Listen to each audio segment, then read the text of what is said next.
Greetings everyone, OldClassicGamer here and welcome to a brand new video. This time we have some rather worrying and unfortunate news to bring, so let's see what's this all about. Now, there was a report that came out recently and according to TheGamer, PlayStation Store will be closed forever for legacy systems like PSP, PS3 and PS Vita, and this is some very worrying news, especially considering that there were many DLCs and digital only titles. This is just crazy and unbelievable in every single way, and I don't know how I feel about it, but it's very worrying, and we don't know yet. There was no official word on Sony. How's this exactly gonna play out? Are people still gonna be able to download what they already purchased, or is everything going to get completely wiped from the servers themselves? So we need to wait and see, but all in all, this doesn't look very good. So without further ado, let's check out the article. So TheGamer reported PS3, Vita and PSP stores to be closed permanently in a few months. Hasta la Vita, baby. The PS3, PS Vita and PlayStation Portable stores aren't long for this world. According to a source familiar with the situation verified by TheGamer, the stores are due to be closed down from July. The announcement is planned for the end of this month. Now, I'm no longer need to read everything here. You get the point. They just now talk about the sales and how each system did. But this is a pretty bad situation, considering that they're saying you will no longer be able to purchase anything from July or August, depending on what system we're talking about. So I really don't know what to feel about this, but of course it's negative. But how to say, this does not say whether the people will be able to still re-download what they already purchased. And here is the question about this. If everything is going to be able to be re-downloaded and just not purchasable anymore, what's the point? If the games are gonna still be stored on Sony servers, there's no reason not to allow new people to purchase and pay for them. And if they're not going to be on the servers, and if those titles are just not gonna be downloadable anymore, even if you already pay them, this is some serious anti-consumer shit right there. And I don't even know how should this be legal, because if you already paid for something, like you pay to be able to play it, it's like it's not like a cloud service or something which you just stream the gameplay. No, you pay for files for game itself to download from official servers and have it on your hard drive and play it from the console itself. So what the hell? Why would there be now some sort of restrictions and that you can't even download it anymore? What we're supposed to do, like buy the most expensive hard drive, download everything on the console before this dates that were mentioned, and just play like that? And what about if the console stops working? Then what happens? We want to buy a new console, or maybe even a hard drive, because the hard drives are more likely to be corrupted faster than the console itself, although that is maybe for a debate, but that's besides the point. Something could get broken, either hard drive or console, and yes, these are old consoles, but you can still find refurbished ones on sale from third-party sellers, like on eBay and stuff, because there are people who do that, and such consoles are always in good shape. So being unable to have these digital-only titles is very bad, and this is a horrible direction that Sony is going in. And the worst thing is, for example, the PS3 and PS Vita specifically, they have, and even PSP, they have no official backwards compatibility. Yes, there are like emulations and stuff, but I'm now talking about the general audience, like the people who don't typically mod their systems for emulation and stuff. So yeah, most of the like common consumers are gonna be restricted from playing these older games, and this all comes from a mentality of PlayStation's CEO. If you don't remember, let me refresh your mind what kind of opinions this fella right here has. Now, if we look at the archive news from 2017, the Sony CEO, Jim Ryan, he talks about backwards compatibility, and basically his quote is, "Why would anybody play this?" And he claims that backwards compatibility is a feature that is mostly requested but barely used. Now, I'm not sure if they could even track all the backwards compatibility stuff, like what people play or not. I don't know how it worked on PS3, like especially if you played from a original disc, like do they count some playtime or whatnot, but that's besides the point. This is a very horrible decision regarding preservation, and basically, yes, this is the reason why PlayStation 4 didn't have backwards compatibility with older titles.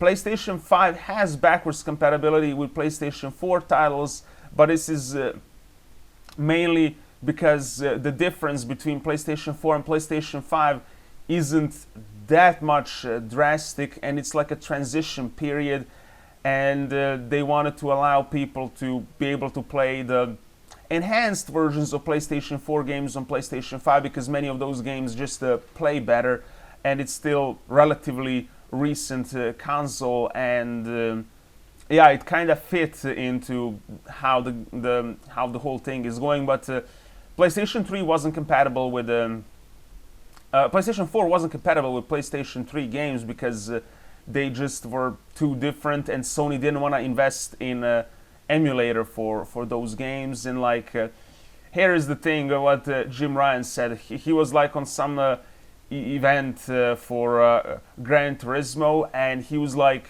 he claimed that PlayStation 1 and PlayStation 2 ones looked so ancient, and like, why would anybody play this? This is a horrible mentality. Like, I don't know how our kids and teens today thinking about like the people who grew up with a PlayStation 3 or 4, maybe even 5, like if they're now starting into gaming and the PlayStation 5 is their first system. I don't know, but I don't know what's their stance on the older games. Like, they probably, I would assume they don't much care for them, but that's mainly because they are not typically available. Like, if you're not gonna be able to expect from a kid to just like be able to configure PlayStation 1 and 2 emulators and have a powerful PC in order to play those games perfectly. So with Sony not allowing them to experience on the newest consoles that their parents bought for them,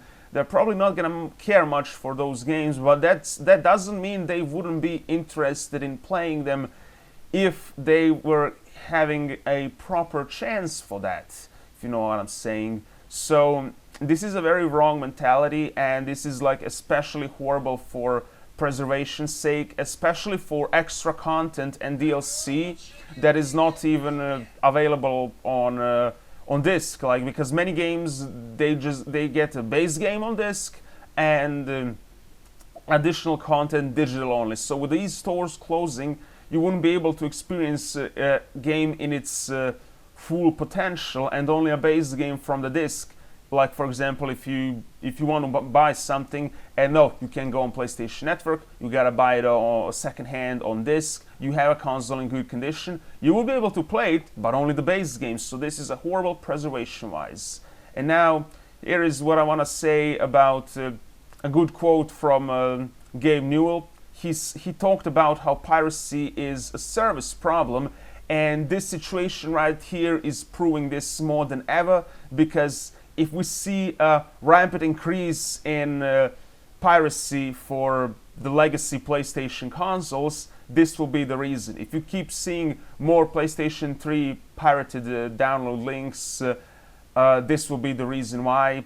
And basically, the only way to successfully, if the companies want to combat piracy, the only successful way of doing so would be to offer a good service. And closing the stores for legacy consoles is not a good way. And now, keep in mind, I still don't know. We don't know if the games will stay on the servers, or are they completely wiping everything. Because if the games are staying on servers, then there is no point of closing the stores if the Sony is still gonna be paying the servers for hosting the game files. Like, then what's the point of blocking people from downloading those games and purchasing them if they can still re-download?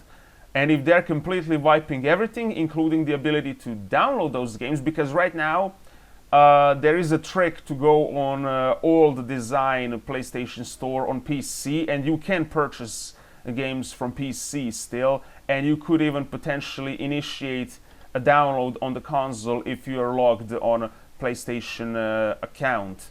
So what's gonna happen with this, I don't know, but this is not looking good, and I really hope that the people are going to rebel against this, but it's probably not going to work if the Sony just decided to wipe everything. They're most likely gonna do it, and there's little that people can do to prevent this.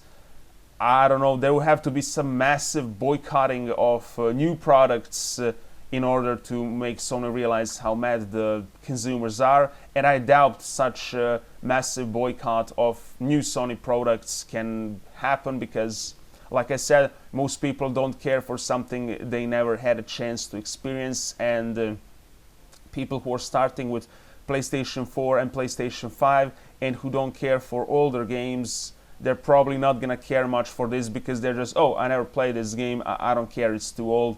But it's the problem of the company that the people are forming this opinion, because they're not being given a proper way to play those games. So how would you expect them to judge those games and be interested in them if they can't play them? That's what I think about it. So hope something can be done to prevent this. I hope maybe there is even a chance that this report is not true, but I sincerely doubt that, because this looks like something Sony would do. So let's see what's gonna happen. Let's hope that at least the people would be able to re-download the games. Maybe this is like some sort of attempt to lure people into massively spending money on PlayStation's legacy stores, on those consoles, in order to buy the most games and DLC possible. And then maybe they're just going to maybe they're trying to do something that Nintendo did with a Super Mario 3D All-Stars, like they're expecting people to massively buy before the time runs out, and then, because Super Mario 3D All-Stars is gonna get delisted from eShop, but those who bought the game, I assume they're going to be able to re-download it. Like, I never seen any reports saying that, oh, you must keep the game on a memory card or else you won't be able to download it again. So maybe it's gonna be something like that. Maybe they're just trying to lure the people into spending most money possible in the upcoming months.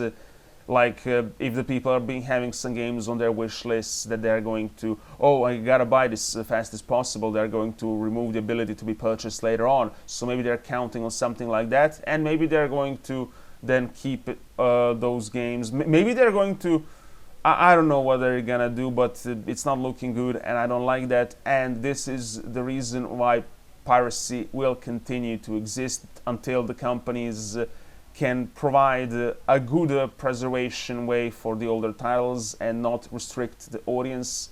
But I fear this will never happen, so this is why the piracy will continue going on. This is why the companies will continue not to care about the legacy titles. And just keep in mind, if you are a young gamer and if you're watching this video, if you never played anything on PlayStation 3, PlayStation Vita or PSP, if you're only playing PlayStation 4 and PlayStation 5, just keep in mind that eventually when those consoles get obsolete and old, in maybe 10, 20 years, who knows when, 10, 15, they might repeat the same thing again and close the PlayStation Store on those systems as well. We don't know how the future is gonna be back then, but I can assume that maybe it's not even gonna have typical consoles anymore, and it's just gonna be some cloud services and completely different. Because the games are already being turned into service and not like a traditional buying the game to own it, like something similar that the movie industry is going on. Like now everything is about the streaming and not owning. Yes, they still make Blu-rays and even DVDs, but the streaming is becoming more prominent, and I fear that this is where the games are heading in the same direction, and it's not good at all. But just remember, you should also care for this even if you never played any of these games, because in the future it can happen the same with the systems you grew up playing. So we need to do something about it. Raise your voice.